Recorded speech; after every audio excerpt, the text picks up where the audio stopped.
Hello, my name is Dr. Diane Ames, and I'm going to present a project that is IPE in focus, and it was with a group setting of diabetic patients at an outpatient clinic in Milwaukee, Wisconsin. So, chronic illness management in teams of urban multidisciplinary scholars, that comes out to Cimtums, that's the name of our project. And I also have Kay Moss, who's a registered dietitian, and Chris Groth, who's a pharmacist, as well as we had one of our students at this presentation. And this student, Michelle, was going to be going to medical school. That was her ultimate goal. So I want to tell you about this. This is here our team. Actually, we had 3 different phases in this project. And here's the learners actually looking at a conversation map that I'll talk about a little bit later. This is some of our students. This is a nutrition student from a different university, from Mount Mary, and this is one of our pharmacy students, as well as one of our teams that work together. So we're going to talk about what is IPE and collaboration. We talked about that a little bit before. We'll talk more in depth about that. And then there was different objectives for students, patients, and faculty, as well as identifying challenges and potential solutions. And we're going to discuss the conversation map. So this is the WHO, the World Health Organization of IPE, its definition. It's really when students from 2 or more professions learn about, from, and with each other to enable effective collaboration and improve healthcare outcomes. So that's IPE. So that's more in the educational type of a setting where you're learning together. But you know, being in class with different disciplines is not really IPE. That's kind of learning side by side. You really want to have projects and things together so that you can learn more about roles, what their education is, what things they do in the practice setting. Also, the IPC is the interprofessional collaboration, and that's once students understand how to work interprofessionally, they're ready to enter the workplace as a member of a collaborative practice team. And this is a key step in moving health systems from fragmentation to a position of strength. And that's the definition by the WHO, and that was from 2010.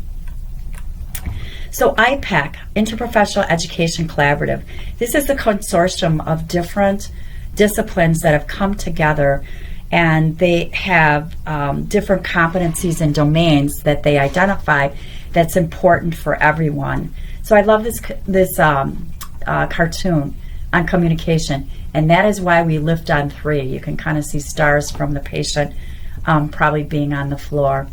And so the IPEC Collaborative was developed and created in 2009, and it started with 6 founding members and different organizations and schools of health professions. And the goal really was to look at teamwork, team-based care, because ultimately it's going to provide better patient care and better patient outcomes. So what they did is created these, there's 4 actual competencies and domains, and then there's subdomains. So we'll go through a few of those.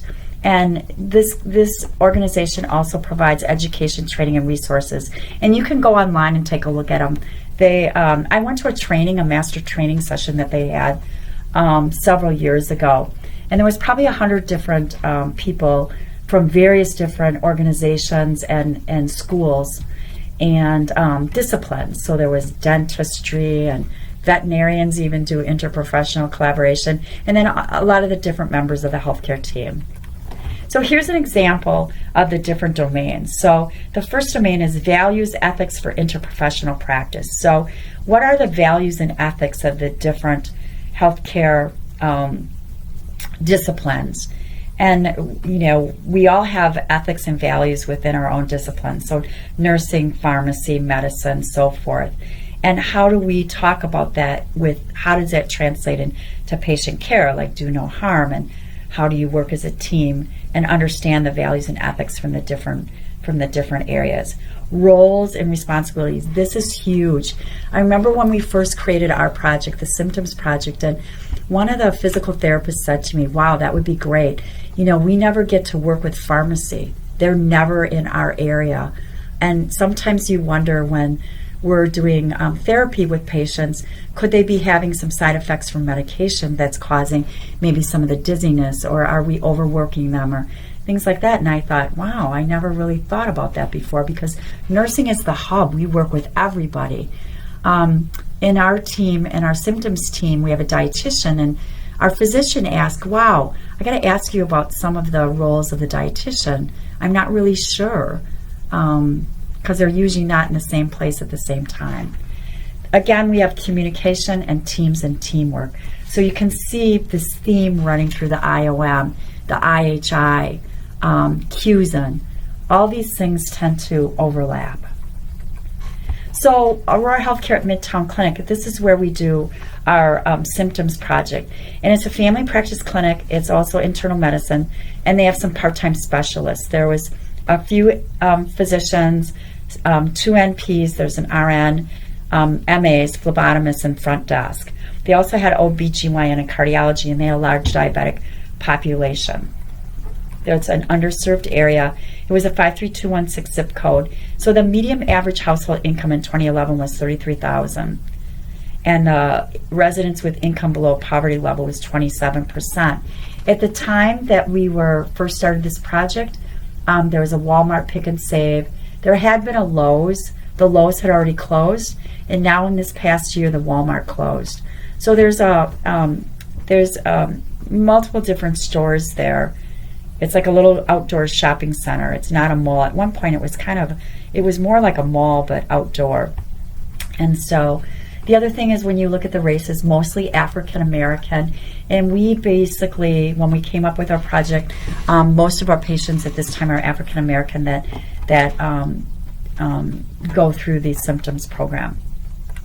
So the clinic, they looked at A1C care management scores, and they were evaluated during the project. So we also, there was a desire for the team approach for education, so almost like group visits for diabetic patients.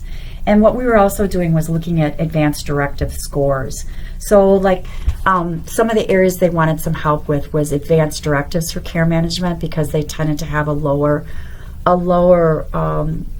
percentage of people who had signed up or had made their advanced directives known. And then that's how we looked at and we created the chronic illness management project, so Cimtums. So we know that diabetes affects many, many children and adults in the United States.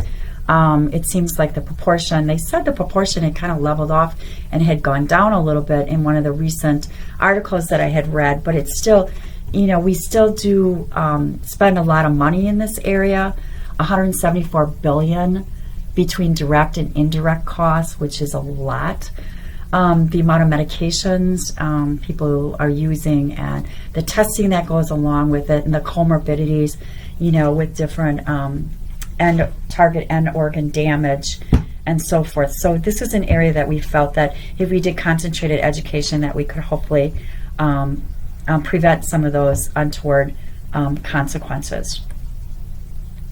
So this is an article that talks about diabetes group visits, and this was from 2005, and they did a meta-analysis of group education for adults with type 2 diabetes, and they looked at routine care, a wait list control, or no intervention.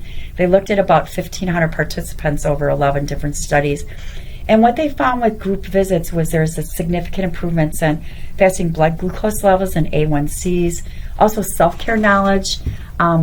We got also systolic blood pressures and body weight. The BMIs for our patients, tended to be over the recommended area, like type 2 diabetics would. But the blood pressures were really pretty good well controlled in this group. They also, for group visits, they looked at reduction in diabetes medications, and in these 11 studies, about 20% of the participants were able to decrease either the doses or the amount of medication that they took. And some of the other studies looked at group visits as well. They had decreased emergency room and hospital admissions. There was improved quality of life, which is a big deal in this group of patients, because their quality of life is really impacted on many different levels. There was an increase in satisfaction. There was decrease in cardiovascular risk. Their blood pressures were down. Their weight went down. And then there was decreased smoking cessation. So I should say there was decreased people who were smoking. Increased smoking cessation resulted. And also increased physical activity and depression. We know depression with comorbidities, especially diabetes, is prevalent. So our project, we started off with a $5,000 grant in year one. And our partnerships, you can see Aurora Healthcare, we looked at University of Wisconsin School of Medicine and Public Health students, the Triumph students. We had Concordia University students. We had NP faculty, that was me. We had an NP student. We had a volunteer pharmacist from Aurora. We had a counseling student. We had a biology student that wanted to go to med school. We have had nursing. We've had athletic training students. We had PT students who provided educational handouts for the project, but they haven't come to the actual project live education meetings. We've also had Mount Mary University dietitian students, UWM. We had an exercise physiology student, and we also have the volunteer registered dietitian faculty.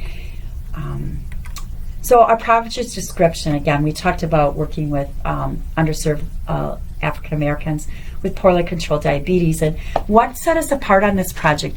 This was part of primary care redesign. That's the triple aim. We talked about that, about providing population health-based services and also looking. So we did some macro. The planning was at the macro level, but we also looked at the micro level on because it was led by the IP team, not the clinic staff, but it was with the individual patients in a group setting.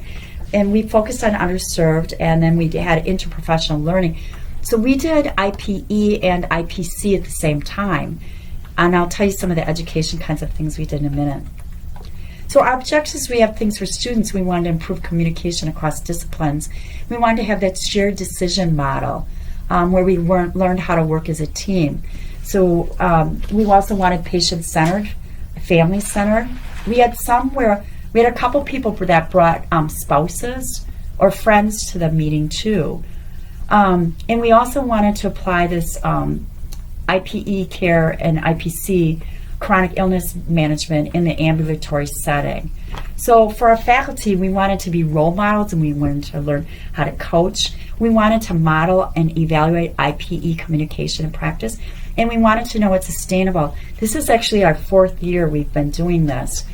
From our patients, we expected that we've had increased health knowledge and learner attitude. We also thought we could improve their quality of life by some of the education we gave them. One of the big things too is we wanted to look at if they could take care of themselves better. So like if they could recognize when they had high blood sugars versus low blood sugars, and what do they do in order to control the symptoms. And we also wanted to look at patient satisfaction in the care that was being given at the clinic. So our design was our target population, we talked about that. They were largely Medicare and Medicaid.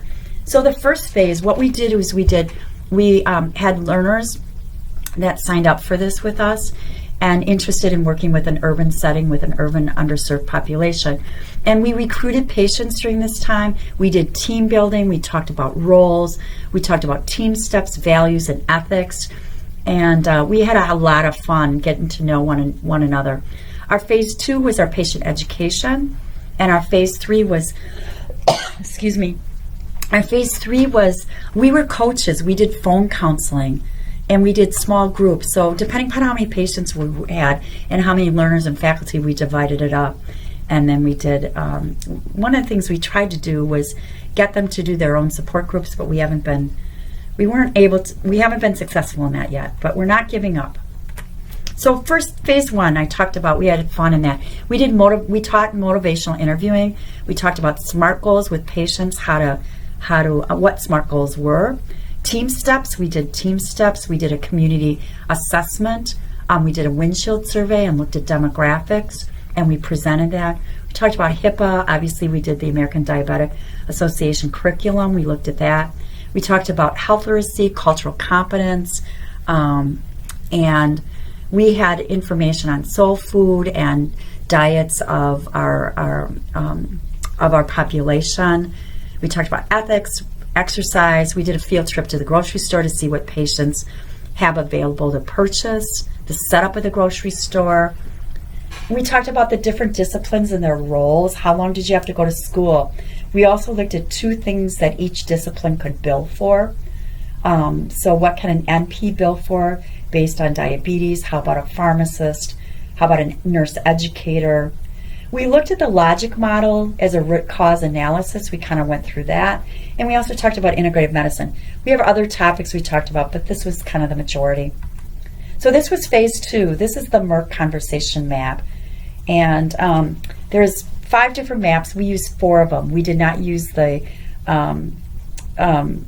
map for women who are pregnant that develop gestational diabetes. So it tells the story of diabetes in pictures. And it's like a game. And we had 2 boards, and so we put them on tables and we had patients sitting around. And then we have a facilitator's guide. So we go through, there's different topics. One board's on medication, one's on continuity of care and what do you do after you're diagnosed with diabetes. The first one goes through basically the orientation, the beginning of what is diabetes, what's hypo, what are the ABCs of diabetes, what about exercise, nutrition. It really is a very well done program. So we had 5 educational sessions, and we did a makeup in the first time, but we haven't done really makeup since then. So some of the topics, again, we have myths and facts about diabetes, target organ damage, A1C and blood sugar goals, and the other ones that I mentioned before. And so here's an example. We actually exercise patients with TheraBands. One of the cool things we did is their blood sugars before and their blood sugars after, 30 minutes of just pulling on bands. It was actually pretty cool. And then here's an example of some of the patients that are working on the maps with us. So we did some results. Our N was 30. It's been difficult doing some of the results because, after you give this education, an A1C, you can only check it every 3 to 6 months, and sometimes it'll be longer than that. So there's been some challenges there. But anyways, this is kind of what our A1Cs have been showing. It's been going down. We had a small effect size. Our pre-exercise, we only had 16, but again, we had a medium effect size on this one. And then our quality of life survey, there was 2 areas that we met significance. One was how confident are you that you can exercise for at least 15 to 30 minutes a day? And also, what do you do when your blood sugar levels are higher or lower than it should be? They felt more confident of knowing what they could do. Some of the challenges, there's different academic calendars, so not everybody is present at the same time. Our pharmacy school starts earlier, and then right during the middle of our semester, they have 2 weeks where they go out and do some clinicals, and then they have their spring vacation time. That's different than the traditional calendar. So a lot on class conflicts. Also, online learning is a barrier because oftentimes if you're an online learner, unless you live in this area, you aren't able to participate in it. Also, there was a knowledge deficit because learners are at different content levels, but that was okay with us because you didn't have to be advanced level to partake in this project. Our counseling student was a freshman. He was fabulous. He was absolutely awesome in our program. Funding is always an issue. We had funding for the first year. We incentivized the patients. We've still incentivized, but we've tended to pay for it on our own. Potential solutions would be, we're including other academic or community resources. We've done that, and also we are very flexible. So some of the things that we've done is we've had half-day education events at Concordia with team steps training and some case studies, and some of you probably haven't participated in that unless you were undergraduate here. Funding, the other thing is potentially looking at other grants. I just submitted it for a grant for the next project we're doing, so I got my fingers crossed. And also we're looking at group visit billing. So our next steps, we're going to continue this. We're kind of running out of patients at the clinic. We can go to churches, we can go to other clinics and do this. But one of the things that they asked us at this clinic is if we could look at hypertension. So we actually are in the process of developing a hypertension game. We have one of the maps probably 3/4 of the way done. We have another map. We have the medication done. We just haven't drawn it up yet. And then we have to write the facilitator's guide. We also try to develop the group participants to serve as peer educators. That's been more difficult for us. But we spoke at Marquette University, excuse me, in a research day, we did take one of our patients who was in her 70s and she's lost weight. Her A1C's gone down. She uses that stretchy band. She is a wonderful mouthpiece for this program. We would love her to take this over and kind of us sit in the back and kind of have her run this. We've not gotten there. We just did a focus group. We just did actually another support group for the diabetes. Now, only 3 people showed up, unfortunately. But the other good thing is we had our hypertension map prototype, and we kind of ran them through what we're trying to do, and we got feedback from them. So it was a support group plus a focus group. So it served 2 purposes. So hopefully in the future we can try to do it. We tried running one as an AA model where the patients do most of the work. We've tried where we have them come back and we provide education, as they're talking, like refresh them in certain areas. But again, we haven't come upon what we're doing quite yet. But this is the expansion of our model to hypertension, and that's really a cool project.